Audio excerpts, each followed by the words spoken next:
ਸੋ Germany study visa ਦੀ ਗੱਲ ਕਰਨ ਜਾ ਰਹੇ ਹਾਂ। ਅੱਜ ਦੇ ਟਾਈਮ ਦੇ ਵਿੱਚ ਸਟੱਡੀ ਵੀਜ਼ਾ ਲਈ ਇੱਕ ਬਹੁਤ ਚੰਗੀ ਆਪਸ਼ਨ ਇਸ ਨੂੰ ਮੰਨਿਆ ਜਾ ਰਿਹਾ ਹੈ। क्यों बहुत चंगी ऑप्शन मनया जा रहा है, इस उपर गल करांगे। नाल दे नाल ब्लॉक अकाउंट और ITRs ਨੂੰ ਲੈ ਕੇ ਵੀ कंप्लीट इन्फॉर्मेशन ਤੁਹਾਡੇ ਕੋਲ बहुत ਜ਼ਰੂਰੀ ਹੋਣੀ ਚਾਹੀਦੀ ਹੈ ਅਗਰ ਤੁਸੀਂ ਜਰਮਨੀ ਸਟੱਡੀ ਵੀਜ਼ਾ ਲਈ ਅਪਲਾਈ ਕਰਨਾ ਹੈ। ਸੋ A to Z ਪ੍ਰੋਸੈਸ ਨੂੰ ਲੈ ਕੇ ਆਪਾਂ ਇਨਫੋਰਮੇਸ਼ਨ ਸਟੈਪ ਬਾय ਸਟੈਪ ਤੁਹਾਡੇ ਨਾਲ ਇਸ ਵੀਡੀਓ ਜ਼ਰੀਏ ਸਾਂਝੀ ਕਰਨ ਜਾ ਰਹੇ ਹਾਂ ਤਾਂ ਕਿ ਅੱਜ ਦੇ ਸਮੇਂ ਦੀ ਇਸ ਚੰਗੀ ਆਪਸ਼ਨ ਦਾ ਤੁਸੀਂ ਵੀ ਫਾਇਦਾ ਜ਼ਰੂਰ ਲੈ ਸਕੋ। ਸਵਾਗਤ ਹੈ ਜੀ ਸਾਰਿਆਂ ਦਾ, ਮੈਂ ਹਾਂ ਹਰਜੋਤ ਕੌਰ ਔਰ ਇਹ ਕੰਪਲੀਟ ਇਨਫੋਰਮੇਸ਼ਨ ਤੁਹਾਡੇ ਨਾਲ ਸਾਂਝੀ ਕਰਨਗੇ studies care abroad Chandigarh branch head Anita Pandral ji ਸਾਡੇ ਨਾਲ ਨੇ। ਬਹੁਤ ਬਹੁਤ ਸਵਾਗਤ है जी। सत श्री अकाल। सत श्री अकाल। सो अनीता जी जरूर दसो जो गल आपां जर्मनी स्टडी वीज़ा दी करिए तां किहड़ियां चंगियां ऑप्शनस ने ब्लॉक अकाउंट और ITR नूं लैके किहड़ियां गल्लां दा स्टूडेंट नूं ध्यान जरूर रखना पएगा। कोर्सिस दी गल करिए या फिर फ्यूचर नूं लैके चंगी अपॉर्चुनिटीज़ दी गल करिए, की तुसीं कहना चाहोगे जर्मनी स्टडी वीज़ा बारे? जी तो मैम अगर मैं जर्मनी स्टडी वीज़ा की बात करूँ तो इस टाइम पे बहुत सारे स्टूडेंट्स हैं जिनका जो मेन प्राइमरी डेस्टिनेशन जो जर्मनी बन चुका है। रीज़न मैं ये बताऊंगी कि एक तो आपको वैरायटी ऑफ कोर्सेज बहुत ज़्यादा अच्छे होंगे और जॉब अपॉर्चुनिटीज़ जो एग्जिस्टिंग स्टूडेंट्स वहाँ पे गए हैं वो बहुत ज़्यादा अच्छे हैं। तो ये तो सबको ही पता है कि Germany is a good destination to work, Germany is the good destination to study. लेकिन इस टाइम पे मेजरली स्टूडेंट क्या चीज़ का जो चैलेंज है वो फेस कर रहे हैं, that is visa appointment, delays in visa appointment. पहला चैलेंज ये फेस कर रहे हैं स्टूडेंट कि जिन स्टूडेंट्स ने ऑलरेडी वीज़ा फाइल या फिर जिन्होंने ऑलरेडी फ़ीस पे कर रखी है, उन्होंने वीज़ा फाइल का स्लॉट बुक कर रखा है बट उनको अभी अपॉइंटमेंट नहीं मिल रही है। तो इस पे भी हम डिस्कस करेंगे। दूसरा चैलेंज, कुछ स्टूडेंट्स के रिफ्यूज़ल्स भी आई हैं, मैं उसका भी रीज़न बताऊंगी कि उन स्टूडेंट्स की क्यों रिफ्यूज़ल आई और क्या ऐसे मेन रीजंस है जिसको करके रिफ्यूज़ल्स आई हैं।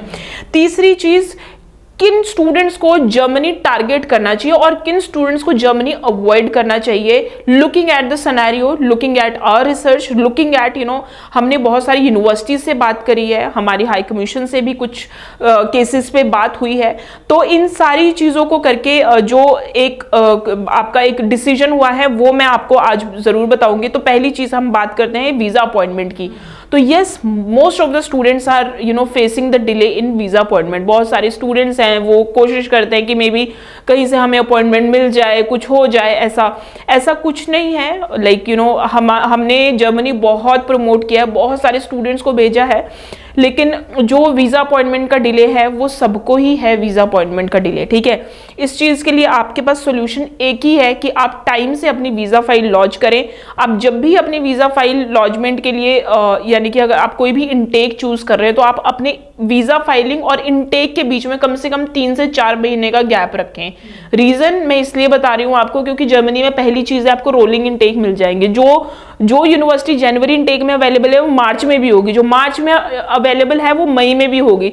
जल्दबाजी के चक्कर में आप जनवरी इनटेक ना चूज़ करें, मार्च इनटेक पहले से ही चूज करके रख ले, सो दैट आपने high commission, visa appointment, embassy officer को 3 से 4 महीने दे दिए कि भाई ये 3 से 4 महीने हैं, इन 3 से 4 महीने के बीच में अगर मेरा डिसीजन आ गया तो बहुत बढ़िया है। सो एक तो इन चीज़ों का बहुत ध्यान रखें। अगर आपकी ऑलरेडी फाइल लगी भी है तो you can ask your agent कि आप इस तरह से करें। दूसरी चीज़, जो स्टूडेंट्स हैं, कुछ स्टूडेंट्स को रिफ्यूज़ल्स का सामना करना पड़ा है। तो जो स्टूडेंट्स हैं जर्मनी में वीज़ा चेकलिस्ट की अगर मैं बात करूं तो दे आर एक्सेप्टिंग आइल्स। तो कुछ स्टूडेंट्स ने पीटी के बेसिस पे भी अप्लाई किया है। जिन स्टूडेंट ने 58, 59 स्कोर थे जिनके overall, they got the visas. But जिन स्टूडेंट्स के पीटी स्कोर बहुत कम थे जैसे 54, 55, 56, तो उन स्टूडेंट्स को रिफ्यूज़ल का सामना करना पड़ा है। तो न्यूज़ इस तरह से है कि Germany is not accepting the PT, but अगर किसी स्टूडेंट के पीटी में अच्छे स्कोर हैं, अच्छे से मेरे बोलने का ये मतलब है कि 60 एंड अबव अगर आपके ये स्कोर है तो you can definitely try. But अगर आपका पीटी की जगह पे अगर आपका आइल्स का स्कोर होगा तो आपके चांसेस बहुत ज़्यादा अच्छे रहेंगे जर्मनी में। लेकिन अगर आपका पीटी भी 60 एंड अबव है तो then definitely you can try. तीसरी जो गलती करी है लोगों ने वो ये गलती करी है कि उन्होंने हाफ ईयर की ट्यूशन फीस पे करी है, जबकि जर्मनी ये बोलता है कि 1 साल की ट्यूशन फीस पे करो और बाकी का 1 साल का ब्लॉक अकाउंट में पैसा जमा कराओ। बट कुछ स्टूडेंट्स ने ये सोचा है कि चलो कोई नहीं, हाफ ईयर की ट्यूशन फीस पे कर देते हैं, बाकी के जितने भी पैसे हैं वो हम फंड्स दिखा देंगे। कुछ के वीज़ाज आए हैं बट 50% स्टूडेंट्स के नहीं वीज़ाज आए हैं। तो ये भी आप ज़रूर ध्यान रखें। और सबसे मोस्ट इम्पॉर्टेंट जो जर्मनी में जो एजुकेशन फ्रेमवर्क है वो है आपका आपका 13 ईयर्स का है, यानी कि आप 13 साल की एजुकेशन के बाद then you can apply for the bachelor degree. अब हमारे इंडिया में 12 ईयर्स के बाद you can apply for the bachelor degree. तो इंडिया से अगर कोई भी स्टूडेंट जा रहा है 12th पास करके, वो बिल्कुल बैचलर में अप्लाई करना चाहेगा, लेकिन एज पर द जर्मनी के जो रूल्स हैं वो ये कहते हैं कि बच्चे की जब 13 साल की एजुकेशन हो तभी वो बैचलर्स के लिए अप्लाई करे। तो खासकर बैचलर्स वाले स्टूडेंट्स को भी प्रॉब्लम्स का सामना करना पड़ा है।